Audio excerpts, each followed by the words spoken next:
పాట పాడిద్దామా? ఏమంటావు? డాడీ పాడతాడుగా పాట ఇంట్లో. మనం నెక్స్ట్ మీటింగ్లో నేను ట్రై చేస్తాను. మీరు మీ కొడుకు ముందు పాడడానికి హెసిటేట్ అవుతున్నారు కదా. మీరు ఇంత గొప్పగా అయిని కొంచెం కంపారిజన్ వస్తుందేమో. మనం ఇంకొక ఎపిసోడ్లో మరొకసారి లేదు, కలుద్దాం. ఒక పని చేద్దాం, మీరు ఇద్దరు కలిసి పాడండి, వాడు కవర్ చేస్తూ ఉంటాడు. ఒకవేళ మీ మిస్టేక్స్ ఏమైనా ఉంటే ఓకే. అల్లా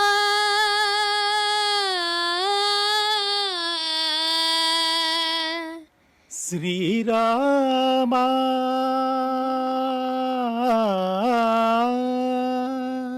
శుభకరుడు సురుచిరుడు భవహరుడు భగవంతుడెవరు? కళ్యాణ గుణగణుడు కరుణాగణాగణుడు ఎవడు? అల్లా తత్వమున అల్లారు ముద్దుగా అలరారు అందాల చంద్రుడెవడు?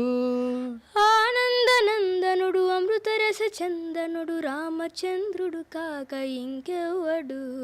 తాగరా శ్రీరామ నామామృతం, ఆ నామమే దాటించు భవసాగరం. ఆహాహాహాహాహా, అస్సలు మామూలే లేదు తెలుసా.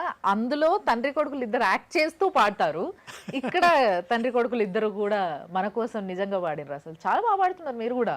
కానీ నాకు బాగా నచ్చింది ఏంటంటే మీ అబ్బాయి దాన్ని సరి చేస్తూ ఉన్నాడు చూసిండ్రా, అది బాగా నచ్చింది. ఏమంటావు డాడీ ఎట్లా పాడిండంటావు? పర్లేదా?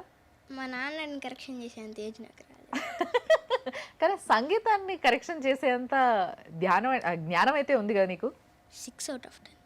6 out of 10 చాలా తక్కువ వేసారు డాడీ మీకు. ఓన్లీ 50% దాటిచ్చాడు, పాస్ చేసాడుగా. 35 దాటిందంటే ఓకే. పాస్ చేసి పోలే డాడీ లేరు. 35 దాటిందంటే ఓకే.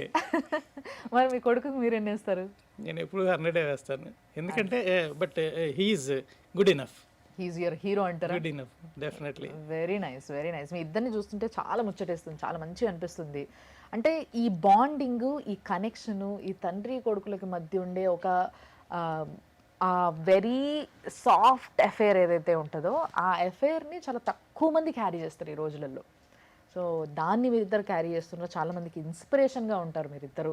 తండ్రి కొడుకులు అంటే ఇట్లా ఉండాలి, ఒకరికొకరు అండగా ఉండాలి, ఒకరి కోసం ఒకరు కష్టపడుతూ ఉండాలి. మీ పేరు నిలబెట్టడానికి ఆయన కష్టపడతాడు ఇప్పటి నుంచి, ఆయన నుంచో పెట్టడానికి మీరు కష్టపడుతున్నారు. So nice.